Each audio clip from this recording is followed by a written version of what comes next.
Prezados, bom dia novamente. Iremos agora reiniciar a nossa sessão do dia 26 de maio de 2021, turno da manhã.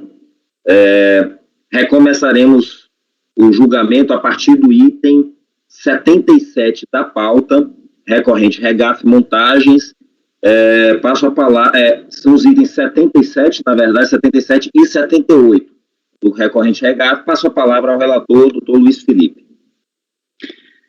Presidente, os processos são simples, são iguais, já estão os dois na pasta. Eu vou ler o 77.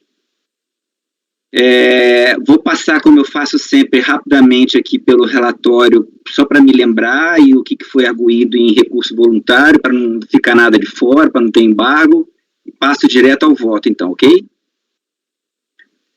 Então, a gente tem uma declaração de compensação que teve o pagamento integralmente, despacho eletrônico, pagamento integralmente alocado.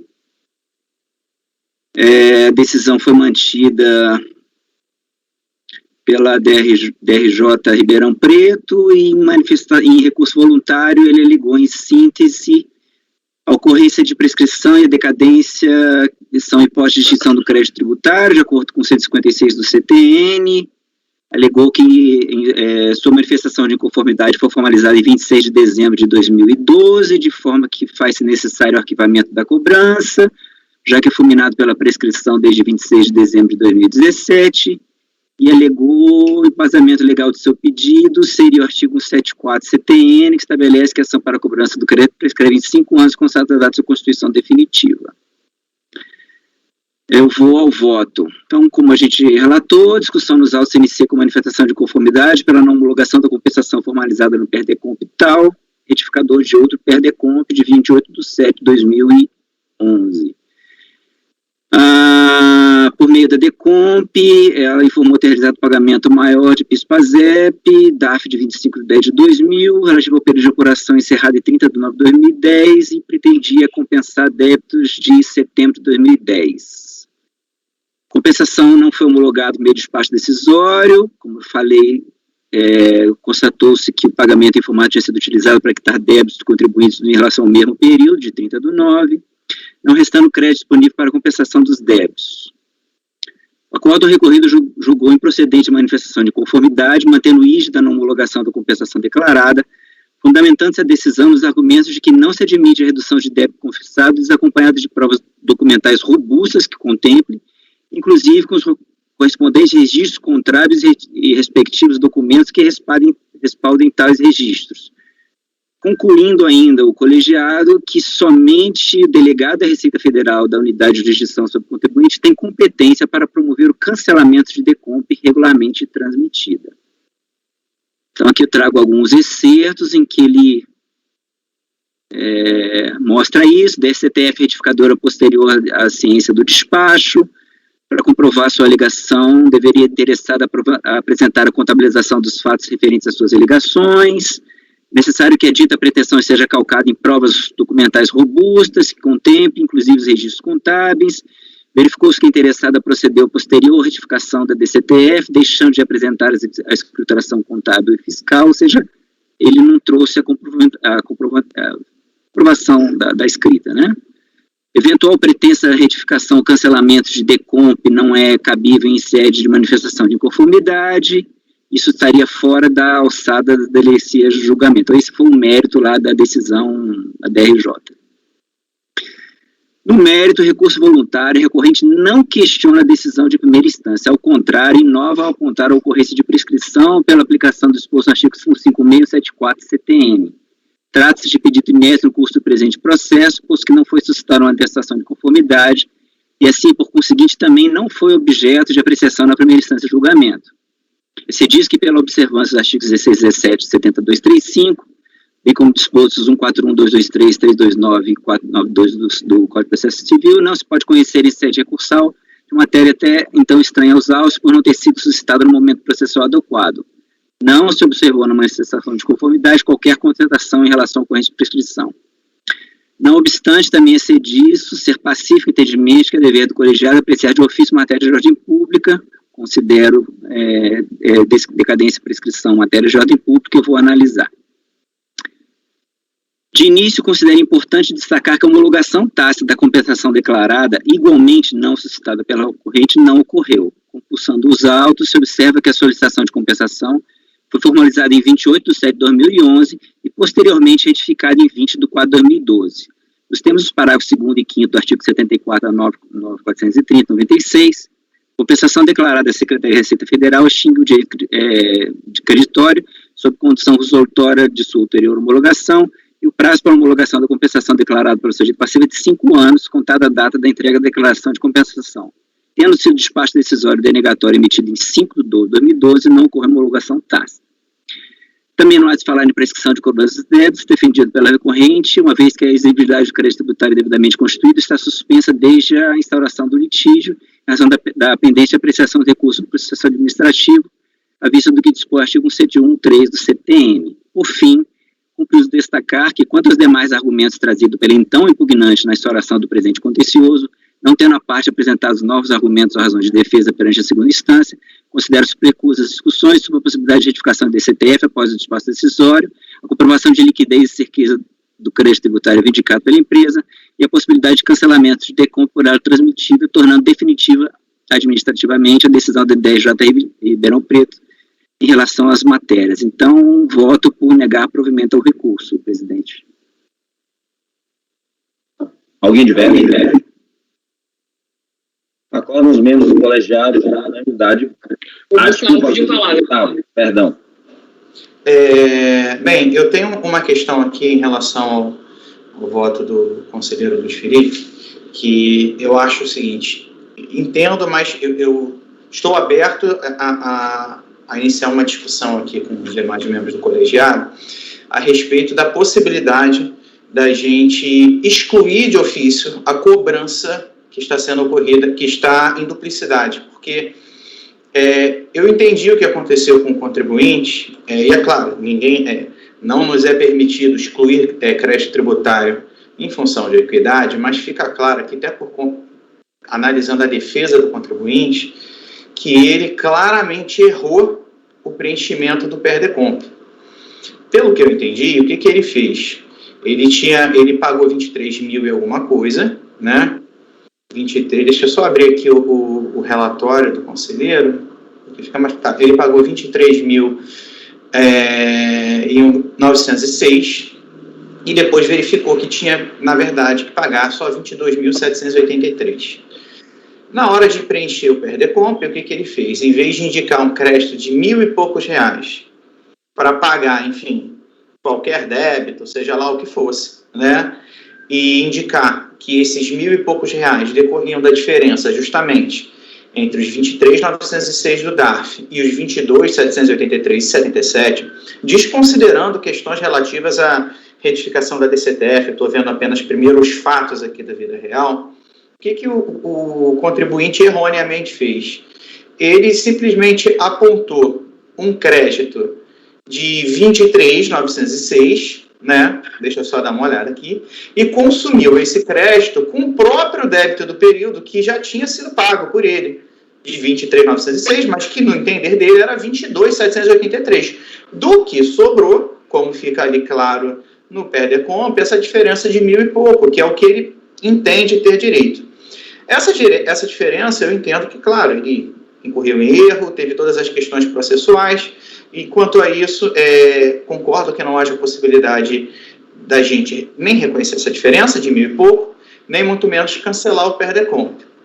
No entanto, se nós mantivermos a decisão do jeito que ela está nesse momento, o que vai ter ocorrido para esse contribuinte? Ele vai estar com o PER-DECOMP, ou melhor, com o débito que ele já pagou de 23, que, bem, vamos imaginar aqui que o contribuinte esteja faticamente correto. Ele pagou com 1.122 a mais, mas esses 1.122 ele já não vai mais conseguir ter direito, né?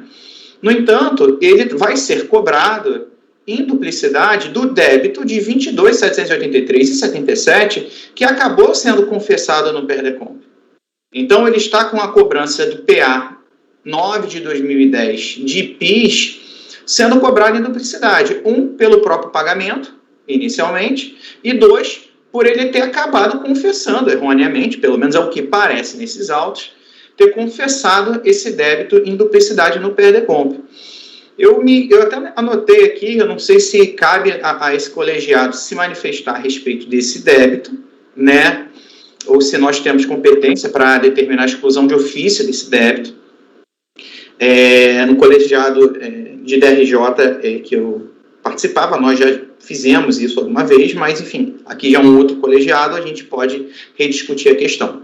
Então, eu tenho aqui essas proposições e, enfim, fico aguardando o posicionamento dos demais membros. Eu não entendi uma coisa, Gustavo. A questão aqui dos autos, ele informa como débito o valor exatamente aquele que está informado no DARF, ele supostamente pagou a maior? Porque se ele pagou a maior, em tese não teria quitado, eu não entendi a questão da duplicidade aqui.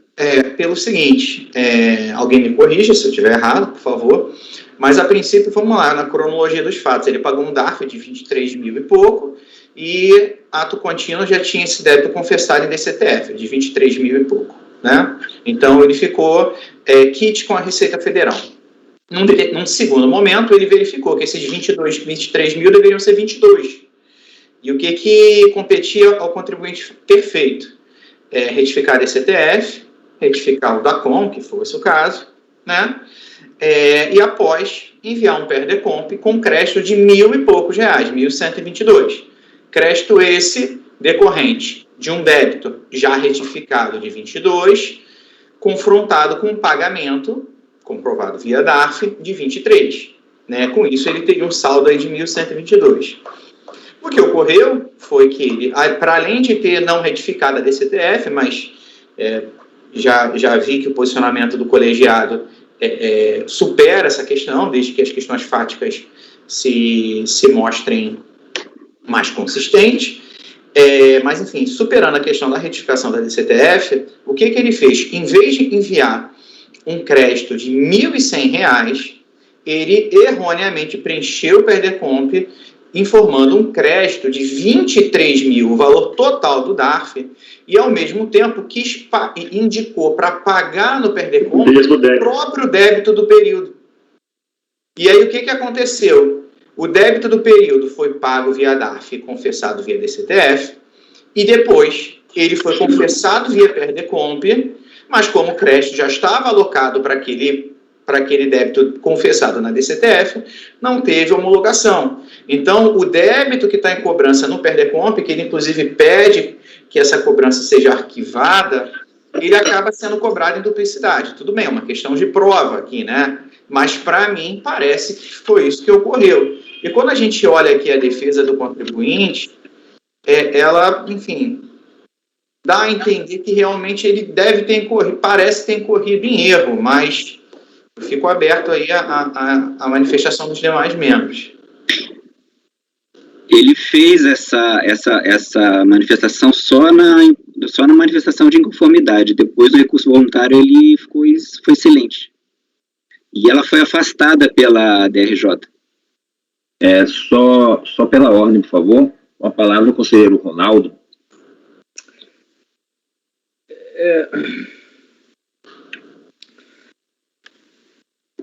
Eu acho que dificilmente esse débito, essa preocupação do conselheiro Gustavo vai se materializar numa cobrança. Porque aquele período de apuração vai ter uma alocação lá e tendo essa alocação, isso é verificado antes da cobrança pelo pessoal da arrecadação. Mas eu acho que aqui eu acho que nós não deveríamos aqui, no máximo, dar algum tipo de alerta para a unidade de origem de que o período de apuração já está contemplado com o pagamento de DARF, para verificar, antes da cobrança, esse fato para não haver cobrança de duplicidade. Algo nesse sentido. Era mais ou menos assim, conselheiro Gustavo, que no caso lá da minha turma em DRJ, a gente procedia. Era sempre no sentido, quando a gente percebia um risco de cobrança em duplicidade, a gente dá um alerta para a delegacia de origem para evitar, antes de cobrar, verificar esse batimento aí, para não ter não materializar essa cobrança em duplicidade. Mas eu acho que eles mesmos já fazem isso, mas de qualquer maneira a gente reforçava. Só isso. Aqui, doutora Fernanda, por favor. Acho que o doutor Oswaldo estava antes, mas meu comentário é bem breve. Eu concordo com o Gustavo, acho que a questão que ele traz é importante. A minha única ressalva é que por ser questão de decomp, se o contribuinte não trouxe isso em sede de recurso voluntário, aí eu acho que fica prejudicada realmente o nosso conhecimento.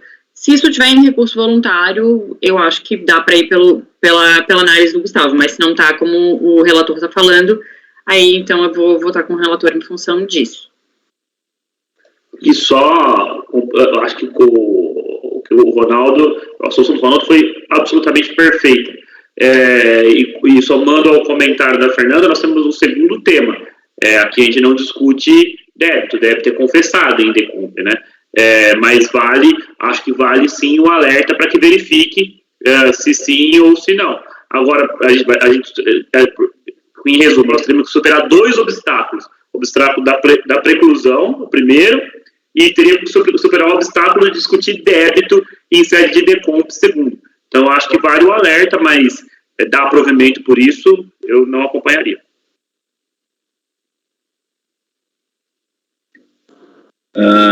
Estou só dando uma olhadinha aqui ainda. Felipe, com a palavra, por favor. Eu posso fazer uma ressalvazinha, aí não tem problema no voto, não. Faço depois uma ressalva no final. Depois que eu falo que está precluso, que ele não alegou em recurso, eu faço uma ressalvazinha. Eu sugiro, conselheiro Luiz Felipe, antes da conclusão, esse alerta, ali, a penúltima linha, como se fosse uma penúltima linha, alerta-se a delegacia de origem para o risco de cobrança em duplicidade, tendo em vista tal. E aí, coloca em negrito isso, quer dizer, eles vão perceber isso aí. Acredito que normalmente eles olham, mas a gente sabe que o erro é passivo de existir mesmo, né? Então, essa preocupação do conselheiro Gustavo é muito bem-vinda mesmo para a Receita Federal não fazer esse tipo de cobrança. Tem a palavra, presidente. Pessoal, seguinte, às vezes, como eu estou agora com um notebook só, um computador só, eu não consigo às vezes ver. Então, podem ir falando aí, tá? Se organize, porque às vezes eu estou olhando o despacho decisório aqui. Não, desculpe. Não, em relação à sugestão dos demais membros, para mim fica excelente. Um alerta sem constar na parte dispositiva da decisão já fica suficiente, até mesmo porque a saída que nós adotávamos na DRJ, nós já reconhecíamos que não era mais elegante, por assim dizer, mas era o que a gente decidiu fazer por conta, para ter eficácia, né? Ter garantia de eficácia em relação ao que a gente entendia ali, o que precisava ser feito. Mas eu acho que um alerta na parte, no voto, eu acho que já vai ser suficiente para a unidade local evitar a cobrança de duplicidade. Perfeito. Luiz Felipe ainda com a mão acesa, mas foi por engano, né? Ou que é a palavra? Fala. Não? Perfeito. Então, vamos manter o voto do relator. O relator se comprometeu a colocar uma ressalva ou um alerta para a unidade de preparadora. Alguém diverge? Acordam os membros do colegiado, por unanimidade de votos, em negar provimento ao recurso. Esse resultado, ele vale para os itens 77 e 78 da pauta. Próximo item, 79, recorrente Casas Guanabara, relatoria do conselheiro Leonardo, com a palavra.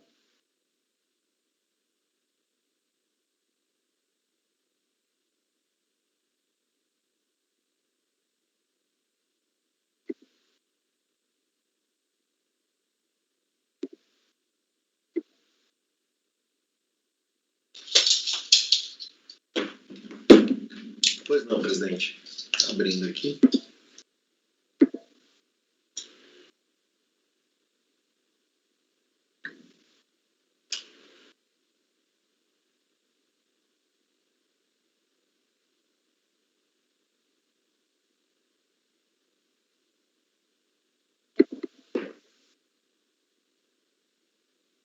Pronto.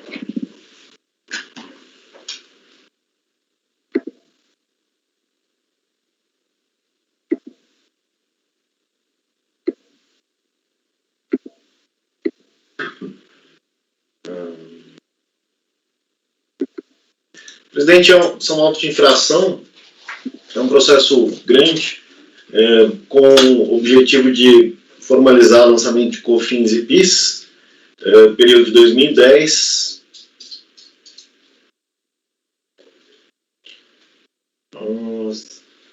As mercadorias recebidas pela empresa a título gratuito, contabilizadas em conta tal, caracterizam-se como receitas que devem integrar a base de cálculo das contribuições, apropriação indevida de crédito de PIS e COFINS sobre aquisição de mercadoria sujeita à alíquota zero, apropriação indevida de PIS e COFINS sobre despesas de combustíveis e omissão de receita de revenda de mercadorias sujeitas à não cumulatividade. A contribuinte apresentou impugnação, a DRJ proferiu o acórdão em que entendeu por unanimidade de voto julgar parcialmente procedente a impugnação, exonerando em parte o crédito tributário exigido nos termos da ementa abaixo transcrita. A contribuinte foi intimada, interpôs recurso voluntário e restaram controversas as seguintes matérias: bonificações, despesas de combustíveis, acrescendo ainda que houve apuração equivocada por parte da decisão de primeira instância quanto à exigência de PIS referente a dezembro de 2010. Em sessão de 25 de setembro de 2018, essa turma, sob minha relatoria, decidiu converter o julgamento de diligência para que a unidade adotasse as seguintes providências: verificasse e atestasse o cálculo correto, apto a liquidar a decisão a respeito da contribuição ao PIS, referente ao mês de dezembro de 2010, de modo a cotejar o memorial de cálculo realizado pelo relator do acórdão DRJ número tal e aquele contraposto pela contribuinte em recurso voluntário. E também intimasse a contribuinte a discriminar em planilha todas as notas fiscais emitidas especificamente em operações de bonificação, nela apontando ainda o local em que se encontra um presente processo, o número da folha. Né? A unidade informa que, quanto à verificação acerca do cálculo correto do valor de PIS a pagar mantido pela DRJ, referente ao mês de dezembro de 2010, se impõe a testar o valor correto, deveria constar no demonstrativo trazido no corpo do seu acórdão, seria de 0 e não de 163 mil. Durante a diligência foi elaborada a planilha de apuração de PIS no calendário 2010, anexa ao termo de encerramento, na qual se demonstrou o cálculo e a composição mensal do valor a pagar de PIS, mantido na decisão de primeira instância, tendo sido revisitado o anexo 22, de folhas 23.930 a 32, que trata da apuração do PIS a pagar pela autoridade lançadora, dada a necessidade de revisão de cada elemento que se valeu a construção pelo órgão julgador, do valor equivocado de R$ 163 mil e dos valores sujeitos à tributação correspondente a outros meses do ano de 2010. Verificou-se, no sentido da fundamentação e das conclusões da decisão, que não há suporte algum para que o valor do crédito lançado de ofício de PIS e mantido pela DRJ relativo ao mês de setembro de 2010 seja de R$ 163 mil. Tal valor deve ser lido como zero, como demonstrado na planilha citada. Então, esse é o relatório, passou ao voto. O recurso é tempestivo, atende aos requisitos formais de admissibilidade, portanto, ele conheço. No mérito, inicialmente, em relação ao alegado equívoco em relação ao mês de dezembro de 2010, a diligência indicou que assiste razão a recorrente devendo então ser dado provimento ao recurso neste particular, adotando-se, portanto, a diligência realizada pela unidade. Agora, quanto às bonificações de mercadorias, a autoridade fiscal entendeu que as mercadorias recebidas da empresa a título gratuito, contabilizadas na conta tal bonificações de mercadorias, caracterizam como receitas que devem integrar a base de cálculo do COFINS e do PIS. Segundo a adesão recorrida, a autoridade fiscal em nenhum momento afirmou que incluiu os valores na base de cálculo das contribuições porque eles estão contabilizados no grupo das receitas, e sim porque têm natureza de receitas, o que seria extraído do item 27 do TVF. Então, aqui fica bastante claro, as mercadorias recebidas a título de bonificações não possuíam natureza jurídica de descontos incondicionais, o que afastaria se comprovado fosse o conceito de receita e faturamento. No caso exposto, não se trata da chamada dúzia de 13, em que a bonificação diminui o custo unitário de cada produto recebido, mas sim o recebimento de forma isolada, como afirmado pela fiscalizada, como forma de estímulo e fidelização entre as partes, o alargamento das relações comerciais, ou seja, trata-se de recebimento atrelado ao volume de compra, à movimentação do comprador, em função de um histórico de compras globais do cliente, não somente uma determinada compra. Trata-se, portanto, de mercadorias entregues gratuitamente pelos vendedores interessados, a título de mera liberalidade do vendedor, sem qualquer vinculação com as operações de venda, configurando, portanto, doações enquadradas no conceito de receitas a serem tributadas pelo PIS e pela COFINS, quando do recebimento pela contribuinte. As bonificações de mercadorias somente não constituem receitas da sua beneficiária na hipótese que se vinculadas a operações de vendas, constituindo descontos inconstitucionalmente concedidos. A legislação de regime do PIS da COFINS é taxativa ao determinar que toda e qualquer receita oferida pela empresa integra a base de cálculo das contribuições. Ocorre que, tendo em vista as leis 10.637 e 10.833, estabeleceram como base de cálculo para a contribuição o total das receitas auferidas no mês, independente da sua denominação, pertinente elucidar o conceito do termo receita, e o Supremo Tribunal Federal analisar o tema sob o prisma do artigo 195.1b, no julgamento de recurso extraordinário 606-107, Rio Grande do Sul, de relatoria da ministra Rosa, definiu que receita é ingresso financeiro que se integra no patrimônio na condição de elemento novo positivo sem reservas ou condições. O conceito de bonificações possui rigorosamente o mesmo regime jurídico dos descontos comerciais. A matéria foi tratada com propriedade pelo ilustre conselheiro João Carlos Calucci Júnior, ao proferir o acordo recorrido 3402-002-210, o qual é reproduzido imparcialmente, passando a integrar as razões deste voto. O entendimento da ciência contábil de que a bonificação do desconto comercial devem ser classificados como redutor de custo exerce influência no direito tributário, em especial no tema quanto à incidência das contribuições para o PIS e COFINS, o que decorre da interpretação articulada do 109 e do 110. Portanto, o conteúdo dos institutos custo e receita, grandeza de natureza econômica, deve ser interpretados pelas regras que lhes são próprias, não podendo ser alteradas para o único fim da incidência tributária, e nesta senda, o direito privado, por meio da legislação societária, a competência para dar a definição de custo e receita, sendo relevante o Decreto-Lei 1598. Por sua vez, a legislação comercial societária, para a definição do conteúdo e alcance dos institutos, ampara-se nos princípios e normas contábeis, nos termos do artigo 177 da Lei 6.404, faço transcrição. Ainda, no exercício da competência que lhe foi otorgada pela legislação societária, a CVM editou as deliberações CVM 575.597 de 2009, que aprovaram os CPCs 16 e 30, respectivamente, estabelecendo normas sobre a definição, conteúdo e alcance de institutos de direito societário e competência, entre eles custo e receita, determinando que as bonificações ou descontos comerciais não integram a receita da entidade societária, pois se trata de redutor de custo de estoque. Portanto, as bonificações ou descontos comerciais obtidos pela entidade não compõem a receita da pessoa jurídica, devem, inclusive, ser deduzidas para fim de composição das demonstrações financeiras. Nesta linha relacional, importa consignar que os artigos 1º das leis 10.637 e 10.833, ao regularem as bases de cálculo PIS da COFINS, elegeram-na como a totalidade das receitas de pessoa jurídica, independente de sua classificação contábil. Isso significa dizer que a tributação recairá sobre o que efetivamente se constitui como receita e não sobre outra grandeza que ela não se amolde em termos de definição, conteúdo e forma. A interpretação é esta que se faz em consonância com os fundamentos de validade do 1951 e 239 da Constituição. Trago também trechos do acordo de relatoria do conselheiro Marcos Tranquese Ortiz, que deixa claro que o tratamento jurídico equipara-se ao fenômeno dos descontos pela compra do fornecedor. Faço a transcrição também deste trecho. O precedente acima ele corrobora os argumentos pendidos nesse voto. O regime jurídico aplicável é o mesmo dos descontos comerciais, pois ambos são tratados CPC 16 e 30, referendados pelas deliberações CVM 579 e 597, respectivamente, além de conterem o fato do vendedor oferecer vantagem ao comprador para incrementar as vendas, preenchendo o conceito de bonificação.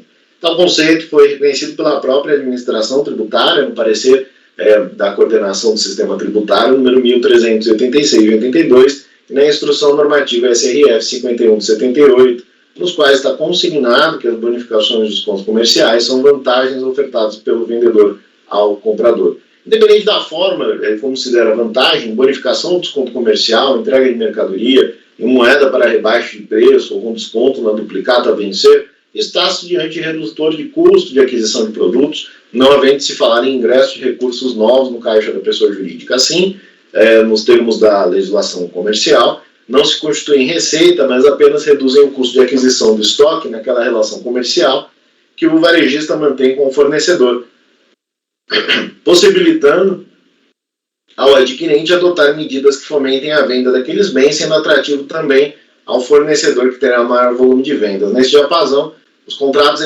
celebrados entre a hora recorrida e seus fornecedores, que prevêem regras para aumento de vendas, atendem a objetivos mútuos das partes. São nítidos acordos comerciais que estabelecem regras para o preenchimento de condições ou não, para obtenção de descontos ou bonificações ou não, em operações comerciais não havendo prestação de serviço de uma parte à outra ou mesmo a previsão de penalidade sujeito passivo.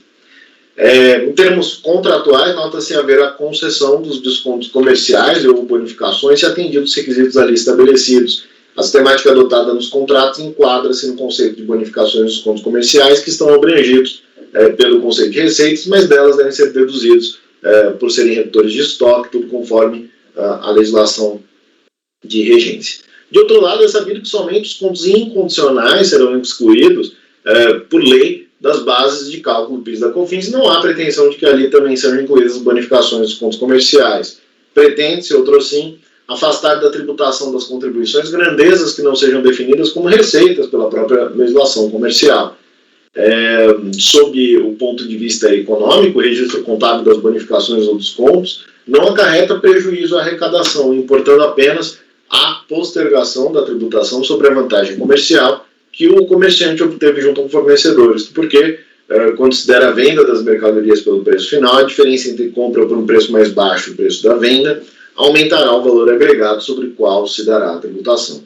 Conclui-se, portanto, que os contratos entabulados pela recorrente com seus fornecedores, por serem lícitos e livremente pactuados, devem ter seus efeitos preservados pelo ordenamento. 2. O conteúdo econômico dos referidos pactos consiste na redução de custos de produtos adquiridos pelo sujeito passivo em decorrência de acordos, não podendo subsistir a autuação para incidência de PIS e COFINS sobre montantes que não sejam receitas da pessoa jurídica. E 3. As bonificações dos descontos comerciais não possuem natureza jurídica e receita e por isso não devem ser tributados pelas contribuições. Na eventualidade, não se admitirem os descontos e bonificações pactuados pelo sujeito passivo com seus fornecedores como simples redutores de custo de estoque, a autuação não subsiste, pois os mesmos se caracterizariam como descontos incondicionais. Nesse ponto pertinente, transcrever-se parte do bem lançado voto da conselheira Tatiana Mijiyama, proferido nos autos processo número tal. Então, comprovado que os ingressos registrados em contas contábeis intituladas de desconto são, na verdade, provenientes de serviços prestados pelo autuado, incidem PIS e COFINS não cumulativos. Então, mercadorias entregues sem vinculação à operação de compra e venda configuram doação e não bonificação em mercadoria, sendo regularmente tributados pelas contribuições não cumulativas. Se os descontos obtidos fossem receitas, deveriam ser enquadrados como receitas financeiras, sujeitos à alíquota zero das contribuições do PIS e a COFINS. Para serem caracterizados os descontos como receitas financeiras, basta que seja concedido um abatimento no preço a pagar de uma obrigação futura, independentemente do motivo, não sendo necessário que decorra de uma obtenção de desconto pelo cálculo de juro negativo. Nesse sentido, por qualquer linha que se siga, deve ser afastada a autuação, razão pela qual dou o provimento a recurso voluntário neste particular. Passo para a análise da apropriação indevida de crédito de PIS e COFINS sobre despesas de combustíveis. Em relação a essa rubrica, a DRJ entendeu que o inciso 9 do artigo 3º e inciso 2 do artigo 15 da 12833 admitem o crédito de COFINS e PIS relativamente à armazenagem de mercadoria e frete na operação de venda, nos casos incisos 1 e 2, quando o ônus for suportado pelo vendedor. Não se aplica à empresa tal previsão, pois a armazenagem e frete aí mencionados, evidentemente, referem-se a serviços de terceiros prestados por pessoas jurídicas domiciliadas no país e não as despesas próprias. O transporte de produtos executado por empresa dedicada à atividade comercial entre seus estabelecimentos ou desde para os clientes não caracteriza o frete. Não poderia estar mais correta a DRJ, o combustível utilizado não se caracteriza como frete. Isso não significa dizer que os referidos valores não possam ser creditados dentro da genérica categoria de insumos, principalmente a partir dos critérios de essencialidade e relevância. Parece-me que o transporte de mercadorias é algo essencial. Só uma questão aqui, eu esqueci de olhar agora, eu olhei no momento, mas é uma empresa comercial, não? Porque se for comercial, a gente pode... Casa Guanabara deve ser esse tipo... É o mercado ou é tipo Casas Bahia? Eu acho que é o mercado. Acho que é varejo, né? Varejo. Casa Guanabara Comestíveis Limitada, né? Deixa eu ver aqui no relatório, só para eu confirmar essa informação.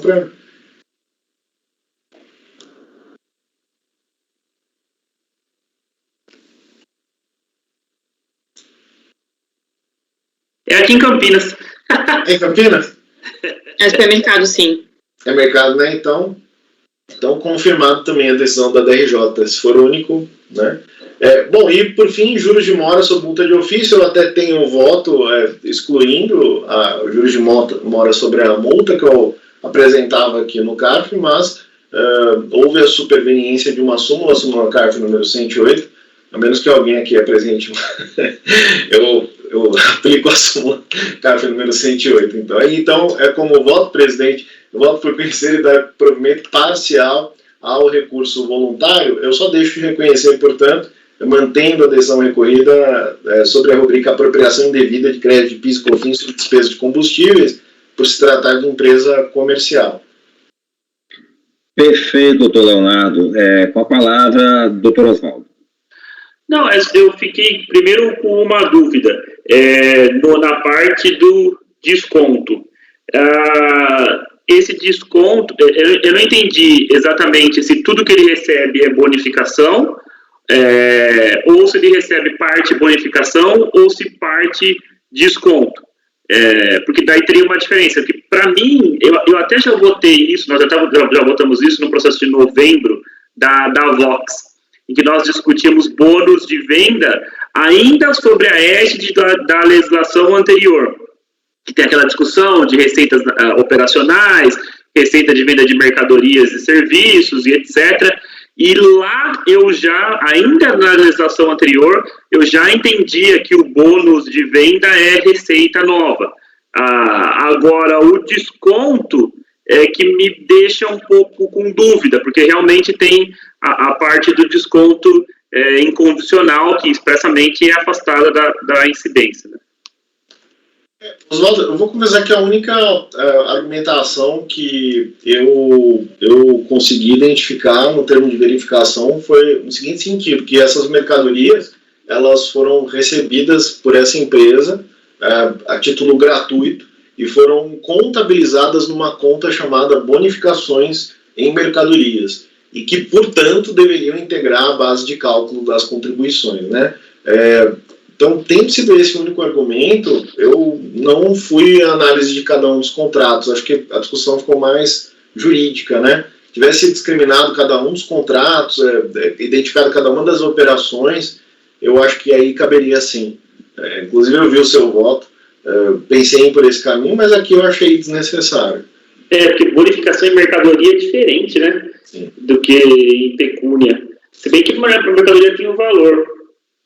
Tá, eu vou pensar enquanto o Ronaldo fala. Beleza, palavra aí, Ronaldo, vai lá.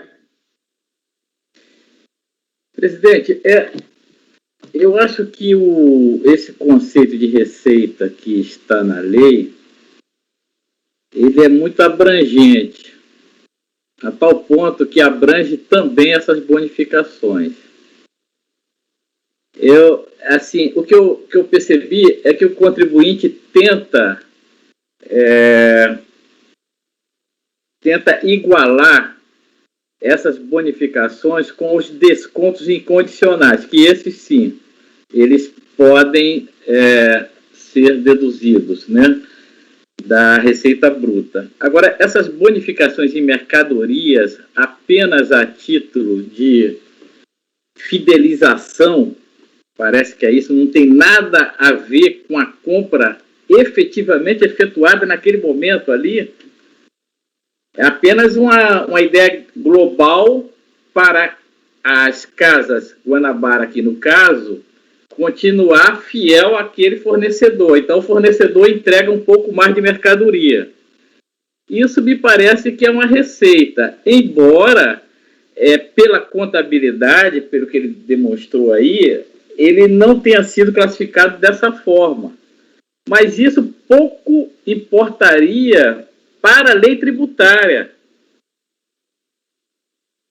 A classificação contábil, a maneira que o contribuinte registra essas bonificações, ou mesmo que esteja na lei comercial, não vai interferir no tratamento tributário que deva ser dado.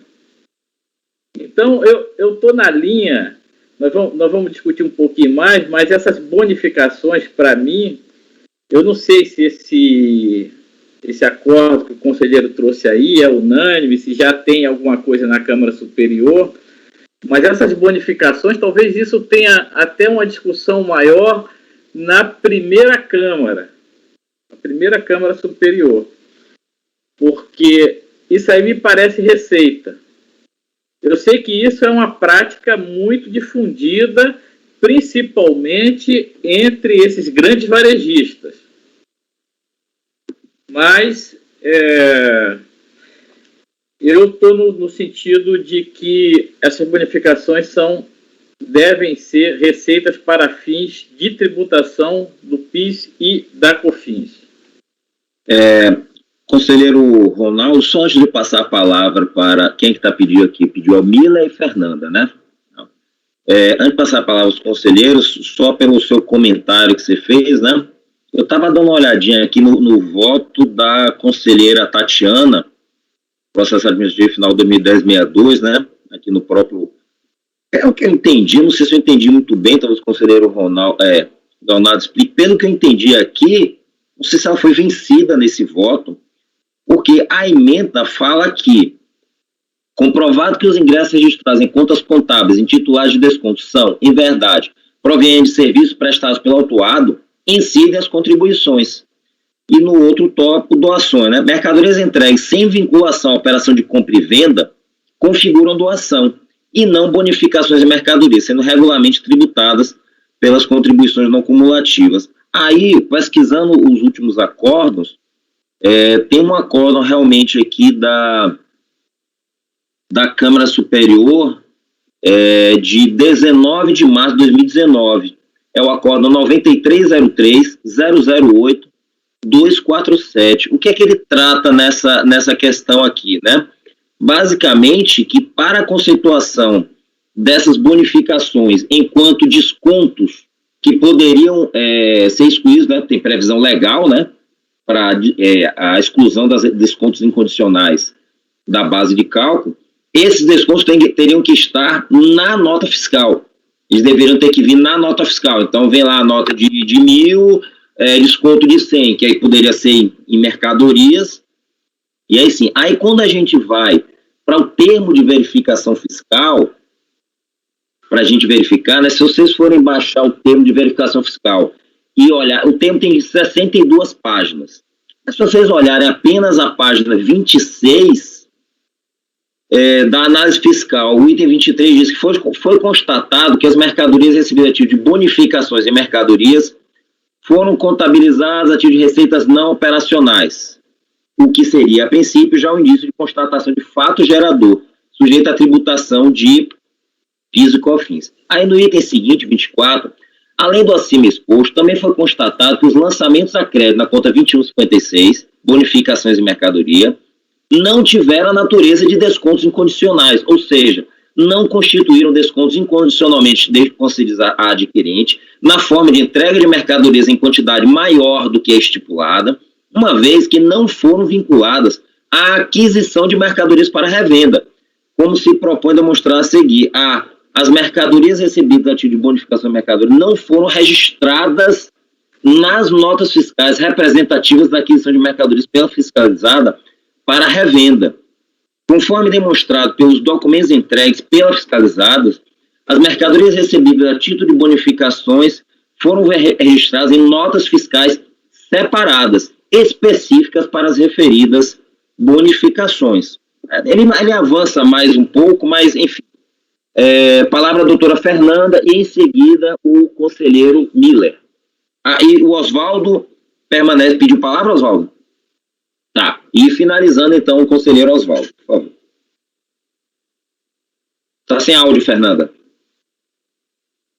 Opa, desculpa. A primeira questão é que eu acho que a gente tem que lembrar que aqui é lançamento. Então, como bem colocou o presidente, a gente tem que ir para ver o que de fato foi trazido pela fiscalização. O fato de não estar na mesma nota fiscal, eu entendo que não é, por si só, uma questão que desqualifica isso como um desconto, principalmente porque nessas políticas de desconto, normalmente, você tem que atingir determinada quantidade para depois fazer jus ao desconto. Então, o fato de não estar junto com a nota fiscal e estar numa nota fiscal separada, que pode ser uma nota de crédito, isso não seria um problema. A gente teria que avaliar aí as provas trazidas aos autos e não simplesmente o conceito de estar junto ou separado. Acho que essa jurisprudência que foi trazida da Câmara Superior, da conselheira Tatiana, de questão de doação, também não sei se aplica, e de novo acho que a gente tem que analisar contrato. Por quê?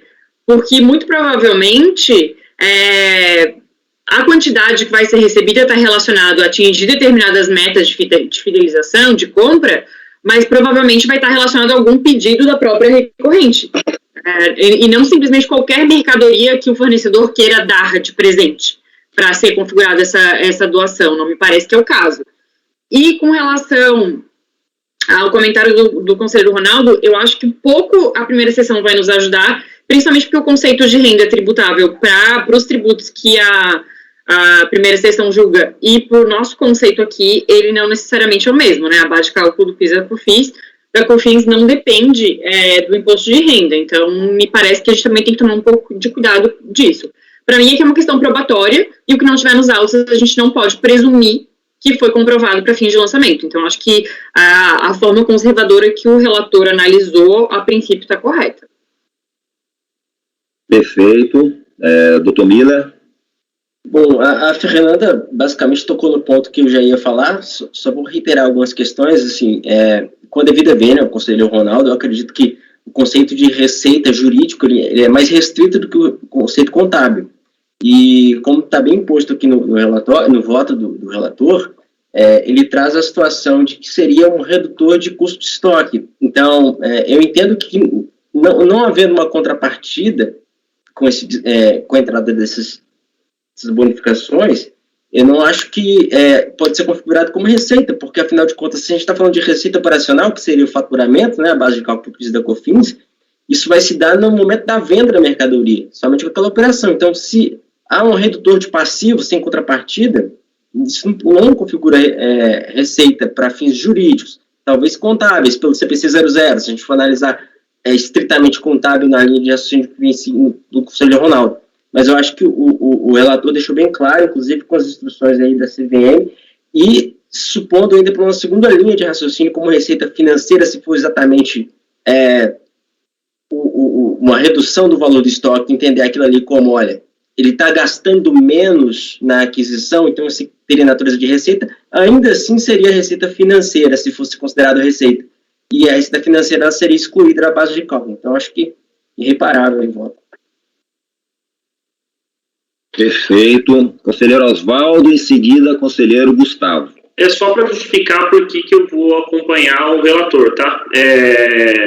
não que eu tenha mudado de uma hora para outra, mas justamente esse parágrafo que o relator colocou muito bem, sobre o ponto de vista econômico, o registro contábil das bonificações e dos pontos comerciais como leitura de custos não acarreta prejuízo da arrecadação tributária, importando apenas a postergação da tributação sobre a vantagem comercial que o comerciante obteve junto ao fornecedor. Isso porque, quando se der a venda das mercadorias pelo preço final, a diferença entre a compra por um preço mais baixo e o preço de venda aumentará o valor agregado sobre o qual se dará a tributação. Então, se você tributar ela quando você recebe essa mercadoria e depois você tributa de novo na saída, vai implicar que você vai tributar 2 vezes o valor do custo da mercadoria, 2 vezes a receita que terá. Então, por isso que eu considero que o bônus em mercadoria, que é o caso, diferente do bônus em pecúnia, para mim é diferente, essas duas coisas são diferentes. Nesse caso, eu acompanho o relator, nesse ponto específico. Perfeito, conselheiro Gustavo.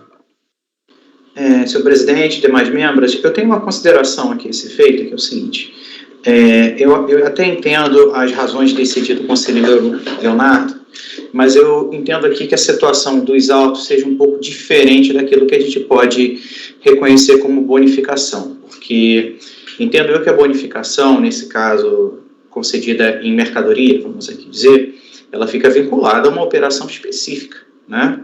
Então, como o próprio contribuinte argumenta, mas parece que a situação fática não é, a famosa dúzia de 13, né? Você, enfim, se compromete a comprar, né, 12 mercadorias e recebe 13, então você está recebendo uma a mais ali vinculada a uma operação específica. E dentro de um contexto em que essa realidade fática é real, eu acompanharia o relator. No entanto, o que parece que ocorre aqui nos autos é diferente. O que ocorre aqui nos autos é que essas mercadorias elas são fornecidas a título de fidelização. Então, elas não são vinculadas a uma operação específica, tá? E nesse sentido, aí sim, elas se equiparam a uma doação, como está lá na ementa do voto, não do voto, né, no acórdão em que foi vencida a relatora Tatiana, já respondendo até a pergunta que o presidente fez, e parece que a tese que prevaleceu lá foi justamente de que as bonificações, ou melhor, as mercadorias recebidas a título gratuito, mas não vinculado a uma operação específica, elas se equiparam a uma doação, e por isso elas teriam que sofrer tributação. E aí tem um outro ponto, que aí é uma ponderação a respeito das razões de convencimento do conselheiro Osvaldo, de que entendo eu que na hipótese em que seja admitido que essas bonificações são uma receita, elas vão integrar a base de cálculo como receita, sim, e elas não vão reduzir o custo de aquisição. E uma vez que o custo de aquisição não seja reduzido, na saída das mercadorias, o lucro, por assim dizer, não vai ficar maior do que seria em situação normal. Então, não vai haver uma dupla tributação. Eu tive essa preocupação também quando eu li aqui rapidamente o acórdão da Tatiana, mas a verdade é que não há uma dupla tributação. Você não oferece a tributação 2 vezes, porque se você reconhece como receita, o custo de aquisição fica inalterado, né? Então, eu penso que esse fundamento, na prática, ele não vai se confirmar acaso entendamos que se trata de uma receita, que é, inclusive, a posição que eu tendo a adotar. Perfeito. Com a palavra... Ronaldo, você pediu a palavra ou esqueceu de abaixar a mãozinha? Eu esqueci de baixar a mãozinha, mas já que ficou... Só um segundinho, Ronaldo, só um segundinho na ordem. Vamos ouvir o conselheiro Leonardo, e aí você... Então, conselheiro Leonardo fala, conselheiro Ronaldo peço as últimas palavras, e aí nós encerramos e vamos à votação. Com a palavra, doutor Leonardo. Essa estratégia do Ronaldo é muito boa, viu? Deixar levantando a mão.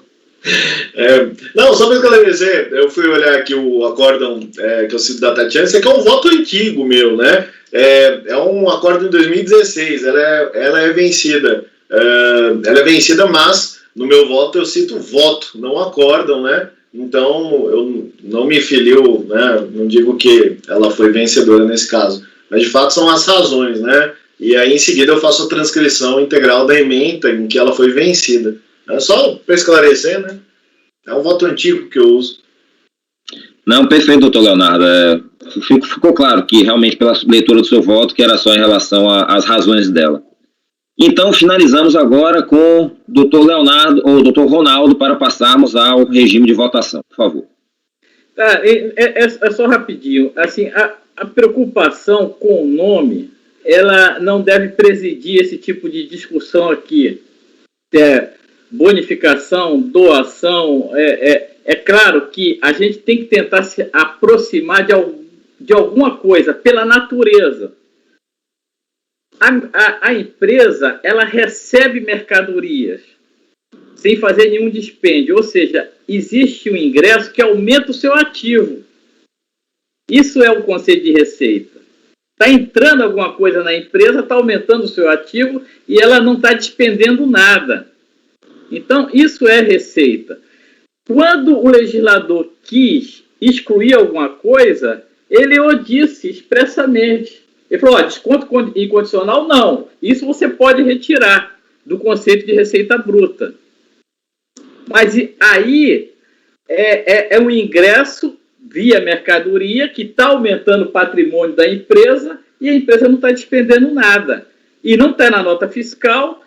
Então, isso é receita. Perfeito, doutor Ronaldo. Esclarecido. Pegar aqui minha tabelinha. Vamos lá. Acho que a situação ficou bastante clara, né? Acho que o colegiado já entendeu as posições antagônicas que foram colocadas. Temos, então, na verdade, acho que a divergência é minha, né? Pronto, tá, tudo bem. Conselheiro Luiz Felipe, como vota? Presidente, eu vou acompanhar a divergência. Conselheiro Oswaldo? Com o relator. Conselheiro Ronaldo? Uma divergência, senhor presidente. Conselheira Fernanda? Com o relator. Conselheiro Gustavo? Com a divergência. Conselheiro Miller? Com o relator, presidente. Perfeito.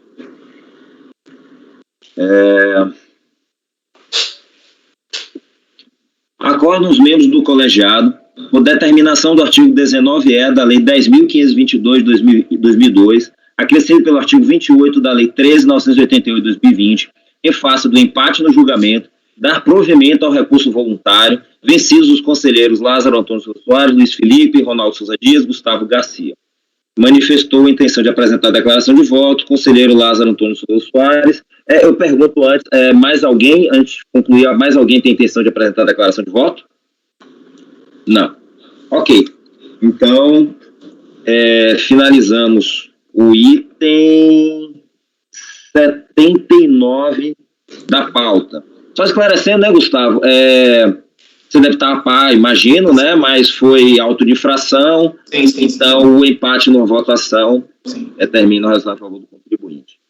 Pessoal, são 12h10. Acho que nós podemos encerrar agora, não é? E todo mundo... Presidente. Como?